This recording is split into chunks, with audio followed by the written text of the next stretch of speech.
It was early October, that in-between season when the air smells of wood smoke and the sun sets too fast. Liam and I had gone hiking past Ash Grove, a trail people said was closed for maintenance, but there were no signs, no tape, just a narrow dirt path hidden behind overgrown brush. We followed it out of boredom. The forest was quiet, unnaturally so. Even the wind seemed to hold its breath. After 10 minutes, the noise from the main road faded completely. The trees grew denser, their trunks pressed so close it felt like walking through ribs. I noticed carvings in the bark, circles, lines, odd runes filled with sap. Liam joked it was teen witch stuff, but his laugh came out thin. Then we found something strange. In the middle of the path sat a small pile of toys, broken action figures, a doll with its face scratched out, a rusted lunchbox. Someone had arranged them like an offering. Creepy, Liam muttered. He nudged the doll with his boot. The air changed instantly, colder, heavier, like the forest inhaled. Every leaf seemed to stop moving at once. I told him we should turn back. He agreed, but when we retraced our steps, the path behind us looked different. The brush had shifted, closing in. I could still see sunlight between the trees, but it felt farther now, like the forest had quietly added more distance. Then, from somewhere behind us, came the faint sound of a child laughing. We walked faster, pretending we weren't scared. The air had that sharp October bite now, though we hadn't been gone long enough for sunset. The forest seemed to darken faster than it should. Liam checked his phone for the map. No signal. The screen froze on the last GPS mark, a blank patch of green. I tried to laugh it off, but my voice sounded small. We just go back the same way. Except the same way wasn't there anymore. The dirt trail had narrowed, choked by roots that hadn't been there before. I glanced behind me, and for a moment, I thought I saw someone. A figure stood between the trees, too still, too tall. I blinked, and it was gone. Did you see that? I asked. Liam shook his head, though his eyes were darting around. We picked up the pace. The woods felt heavier now, every sound muffled like the air itself didn't want to carry noise. Then we found the creek, shallow, silent, water barely moving. On the far bank, there was something tangled in the reeds. A shoe, mud-caked, small, like a child's. Liam stared at it, then said quietly, "Maybe it's just trash." But his voice cracked halfway through. That was when we heard it again, that laugh. Closer this time, echoing low between the trees. It didn't sound playful anymore. It sounded rehearsed, like something trying to remember how laughter worked. We ran. The forest seemed to close behind us, branches scraping our backs as we pushed through. And still, behind us, that laugh followed.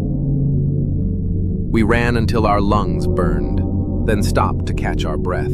The forest around us looked the same in every direction. Gray trunks, black leaves, endless shadows. "We just keep going east," Liam said, checking his compass. The needle spun aimlessly, twitching like it was nervous. We chose a direction anyway. After a few minutes, we passed the same fallen log we'd stepped over earlier. I recognized the split bark, the shape of the moss. "We've been here," I said. Liam didn't answer. The woods were quiet again, too quiet. Even our breathing sounded swallowed. That's when I noticed it. The air was colder in patches, like walking through invisible pockets of frost. Something moved ahead. Just at the edge of sight, a figure again. I thought it was Liam at first, but he was right beside me. The shape stood motionless between the trees, its head tilted as if listening. I blinked, and it was gone. We turned around to leave, but the path behind us had changed. The trees seemed closer, their branches interlocked overhead, cutting off what little light remained. Then we heard whispering. Not words, just soft, rhythmic murmurs coming from all around. Liam shone his flashlight toward the sound, but the beam caught only dust and fog. Something brushed past my arm, cold and dry, like wind made of fingers. I froze. Liam's light sputtered once, twice, then went out completely. In the dark, the whispering stopped. Then, right next to my ear, a child's voice whispered, "It's not far now." I grabbed Liam's sleeve, but he pulled away, shining the light wildly through the trees. "Who said that?" he hissed. No one answered. The forest was still again, like it had swallowed its own noise. We tried walking faster, tripping over roots and fallen branches. The compass still spun uselessly, and the GPS on my phone stayed frozen, glowing faintly like a dying firefly. Then Liam stopped. "Do you hear that?" It was faint but clear. Footsteps, crunching leaves. They circled us, slow, deliberate, just out of sight. Every time I turned, the sound moved behind me. I felt watched from all directions. "Hello?" I called. My voice came back a second later, echoing from deeper in the woods. The exact same tone, the same panic. I swallowed hard. "Let's keep moving." We followed a faint trail downhill, the only one left visible. The further we went, the colder it got, until our breaths fogged the air. Then, ahead of us, a dim glow appeared. "See? A way out!" Liam said, starting toward it. I caught his arm. "Wait! It's the same color as—" Too late. He stepped into the clearing. The glow wasn't a light, it was a reflection. The surface of a small pond, glowing faintly from beneath. I reached for him, but something rippled under the water, and the light flared. When my eyes adjusted, Liam was gone. Only his flashlight lay at the edge of the pond, beam flickering weakly toward the trees. Then, from somewhere behind me, I heard my own voice whisper, calm and close, "Keep going." I stumbled backward from the pond, calling Liam's name until my throat hurt. Nothing answered but the soft ripple of water. The glow beneath the surface dimmed, pulsing like a heartbeat fading into silence. I turned to run. Any direction, I didn't care. Branches whipped my arms, roots caught my boots, but I kept going until I saw a faint light ahead. For a second, hope surged through me. The trailhead, the road. I burst through the brush into another clearing and froze. It was the same one. The pond, the flashlight, the circle of trees. Except this time, my own footprints were already there. The air around me vibrated softly, almost like the hum of electricity. Then, from behind the trees, dozens of faint shapes began to emerge. Small, thin silhouettes. Children, maybe. They stood still, watching. Their eyes glowed faintly gold, like reflections of the pond light. One of them stepped forward, face blurred by shadow. Its voice was barely a whisper. "You came back." I stumbled away, heart pounding, until I felt the world tilt. The next thing I knew, I was standing at the road again, gasping under the orange glow of the streetlight. Behind me, the forest looked normal, still, quiet, harmless. I told myself I'd imagined it, that Liam got lost, that I panicked. But when I got home, mud still streaked my hands, and on my phone, somehow powered on, there was a new photo. It showed the pond, and me standing beside it, a hand on my shoulder that wasn't mine. It was the second week of October when I noticed the porch light across the street turning on every night at exactly 9:13. The house had been empty since summer, its windows dark, grass overgrown, mailbox sealed shut. But that light, a soft yellow glow, flicked on like someone had returned. At first, I thought it was on a timer, but one night, the light came on while I was staring right at it. No delay, no fade, just a sharp click and brightness that felt almost intentional. I stood at my window, waiting for movement. Nothing. The rest of the house stayed pitch black. No shadows, no footsteps, no sound. After a week, it started bothering me. The glow seemed to reach farther each night, spilling onto my front yard. One evening, I swear it flickered when I moved, like it was reacting. That same night, I heard tapping. Faint at first, like someone drumming on glass. It came from the wall facing the street. I looked out, and for a second, I saw something standing on that porch. A tall shape, still as stone, head turned toward me. I blinked, and it was gone. The light hummed softly, brighter than before. The next morning, I walked across the street. The bulb was still glowing in full daylight. I reached up to touch it, and nearly dropped my hand. It wasn't warm. It wasn't even plugged in. The next few nights, I couldn't help but stare at that house. Every evening, 9:13 sharp. Click, light on. Only now it felt brighter. It cut straight through my curtains, painting my living room in dull yellow no matter how I turned the blinds. I told myself to ignore it. But then the tapping came back. Not faint this time, deliberate. Tap, pause, tap, tap. Like a rhythm. It came from my hallway window, facing the street. I stepped closer, phone flashlight ready. The porch across the street was empty, but the light flickered once, short, quick, like a blink. Then, in my reflection, I noticed something strange. Behind me, in the glass, was a faint glow, like my own house had a light on inside that wasn't really there. The tapping stopped. The air felt thick, almost electric. I turned off my phone's light to test something, and the porch light across the street dimmed at the exact same moment. I switched it on again. The light brightened. It was copying me. I stared for a long minute, trying to understand. Then, out of nowhere, the bulb flared white. The glare filled the window, forcing me to step back. When it faded, the house across the street was completely dark. Porch, windows, everything. Except now, the light was glowing inside my living room. Just for a second. A warm yellow pulse from nowhere, then gone. That was the first night I started unplugging every lamp before bed. I didn't sleep that night. The glow still burned behind my eyes even after it vanished. By morning, I'd convinced myself it was exhaustion, some kind of trick of reflection or stress. But when dusk came, and the air grew cold again, curiosity won. I crossed the street just before 9:13, standing at the foot of the empty porch like I was daring it to happen. The boards creaked beneath me, soft and hollow. The front door was nailed shut, a thin chain looped through the handle. The mailbox was stuffed with old flyers, most of them damp, corners curling with mold. Everything said abandoned.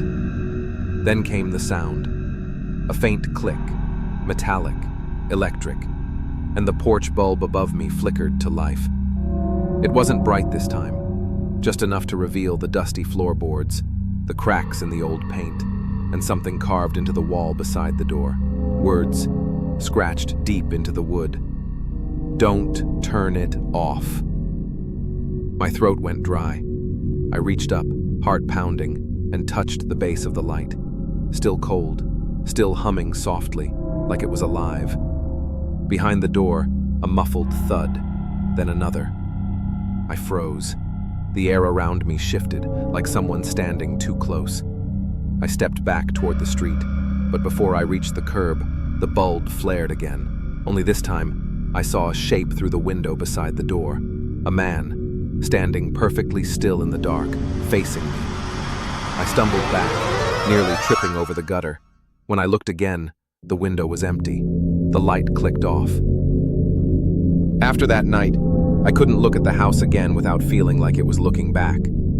Every creak in my floorboards, every flicker of my phone screen made me jump. I stopped sitting by the window entirely.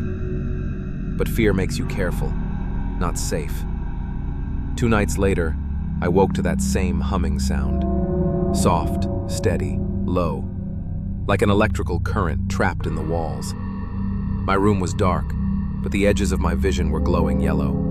I thought I was dreaming, until I saw it. A faint light leaked from under my bedroom door. Not white like my hallway bulb, but the same dim yellow as that porch light. The same tone, the same rhythm. I reached for my phone. Dead. Even though it had been charging. The hum grew louder, filling the air like it was vibrating through my teeth. I pushed the door open. The entire hallway was lit, but not by lamps. The glow came from the walls themselves, pulsing faintly, moving down the corridor like it was alive. Then came the tapping. Tap, tap. Pause. Tap. The same rhythm as before, only this time it came from inside my kitchen. I followed it, barefoot, heart hammering. The light shifted with me, flickering across the floor until I reached the counter. My reflection stared back from the microwave door, except it wasn't me. The face in the reflection wasn't moving when I did. It just stared, eyes burning that same dull yellow. The hum stopped. The house went dark. And then from behind me, a whisper. "Don't turn it off." I was well. I didn't remember falling asleep after that whisper. One second I was frozen in the dark kitchen, the next I woke on the floor, morning light bleeding through the curtains. My phone was back on, sitting beside me with a full charge, though I didn't remember plugging it in. I told myself it was a panic episode, nothing more. I left the house that afternoon and stayed at a friend's place across town. But curiosity's cruel. By the third night, I drove past my street again. The house across from mine was gone. Not demolished, not burnt, just gone. A patch of flat dirt where it had stood, the ground looking freshly turned. Even the porch steps were missing. I parked and walked closer, confused, until I noticed something lying near the curb. The bulb. The same yellow porch light, still glowing faintly even in daylight. When I bent down to touch it, the hum returned, soft, vibrating through my fingers. A flash, not of light, but memory. Images. A man standing where I was, hammering a sign into the dirt, the words, "For sale," catching a glint of sunset. Then, night. The same man on the porch, staring into the glow until his face melted into shadow. I dropped the bulb and ran. That night when I returned home, every light in my house came on at once. Each bulb flickered that same yellow hue, humming in sync, as if breathing. I shut off the main breaker. Darkness fell, for barely a second. Then, slowly, the light came back on. Cold, pulsing, alive. And from somewhere deep inside the walls, a voice whispered again, almost pleased this time. "I told you not to turn it off." Every October, the woods behind my neighborhood filled with a restless kind of quiet, that heavy silence that comes before the wind changes. It was on one of those still evenings that I first heard it, a soft, uneven chime drifting through the trees. It wasn't the sweet, metallic sound of regular wind chimes. It was lower, duller, lying bone tapping bone. The sound came at the same hour each night, right after sunset. My dog, Luna, would growl when it started, staring at the woods like she could see something I couldn't. By the third night, curiosity pushed fear aside. I followed the sound with a flashlight, crunching through the fallen leaves. The air was colder in there, sharp, almost metallic. I finally saw it. A small wooden frame hung from a branch, strings dangling with bits of what looked like pale sticks tied together. The chime swayed, though there was no wind. Something about it felt wrong. The pieces weren't shaped like twigs. They were too smooth, too even. That's when I realized they were finger bones. I stumbled back, dropped my flashlight, and when I picked it up again, the chime was still swaying. But now, faintly, there was a whisper underneath the sound. A single voice, soft as breath. "Stay until the wind stops." I didn't stay. I ran. But the next night, it came closer. The sound echoing not from the woods, but from the tree right outside my window. The next morning, I tried to convince myself it was imagination. Maybe a prank, or some weird art piece left behind by kids. But that logic collapsed the moment I stepped onto my porch. There it was. The same wooden frame, the same pale strings, hanging from the old maple beside my front steps. The bones, because I couldn't pretend they were sticks anymore, were different now. Smaller, almost delicate. They clicked together gently, tapping in a rhythm that felt intentional. And even though the air was still, the chime swayed side to side like something unseen was pushing it. Luna refused to go near it. She barked once, then whimpered and ran back inside. I cut it down with a kitchen knife, threw it into the trash bin, and rolled the bin all the way to the curb before leaving for work. By evening, the air had changed.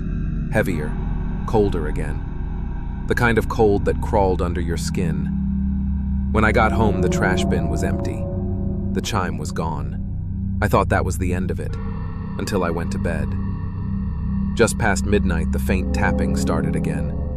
But this time it wasn't outside. It came from above me, from the ceiling. The same hollow clink of bone, slow and steady. I froze, staring upward. Then the sound shifted.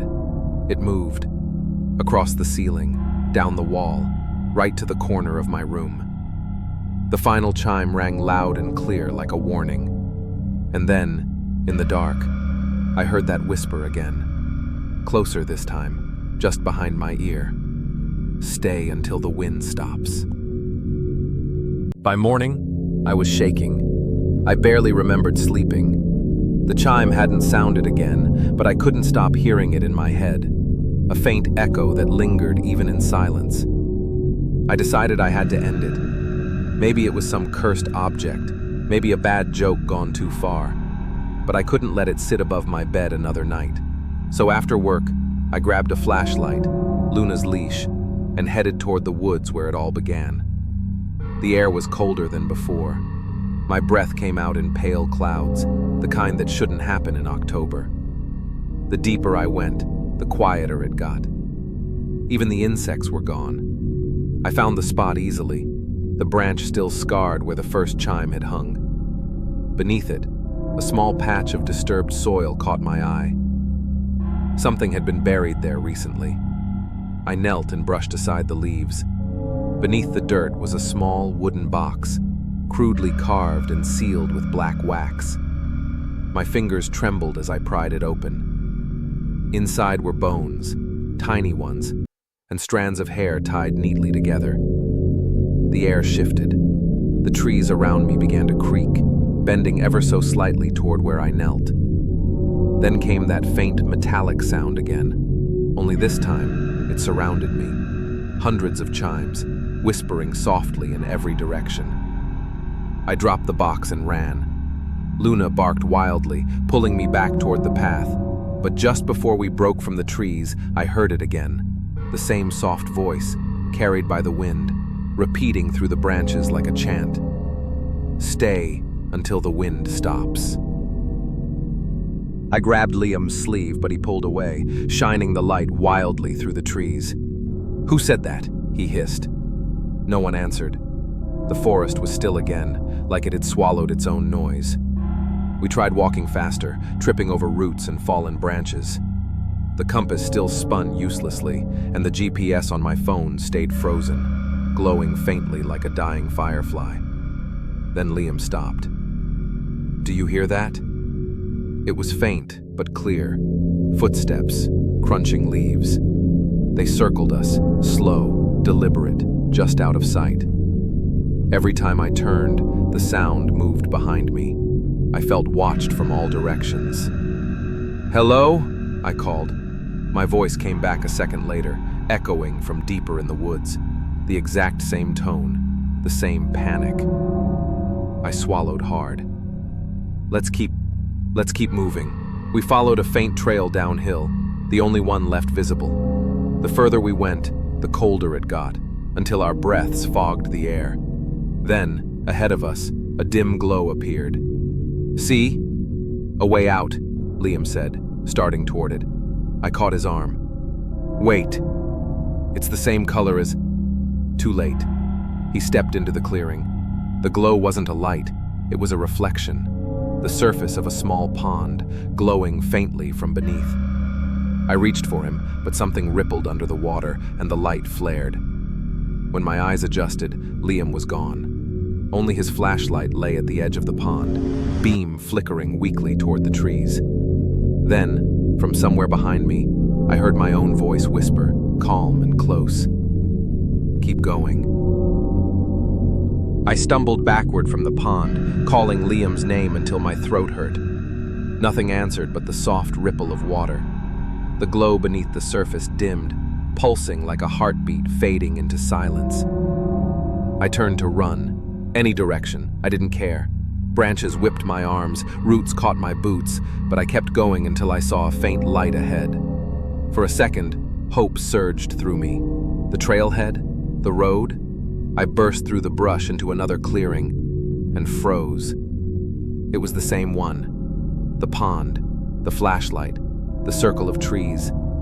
Except this time, my own footprints were already there. The air around me vibrated softly, almost like the hum of electricity. Then, from behind the trees, dozens of faint shapes began to emerge. Small, thin silhouettes. Children, maybe. They stood still, watching. Their eyes glowed faintly gold, like reflections of the pond light. One of them stepped forward, face blurred by shadow. Its voice was barely a whisper. "You came back." I stumbled away, heart pounding, until I felt the world tilt. The next thing I knew, I was standing at the road again, gasping under the orange glow of the streetlight. Behind me, the forest looked normal. Still, quiet, harmless. I told myself I'd imagined it, that Liam got lost, that I panicked. But when I got home, mud still streaked my hands, and on my phone, somehow powered on, there was a new photo.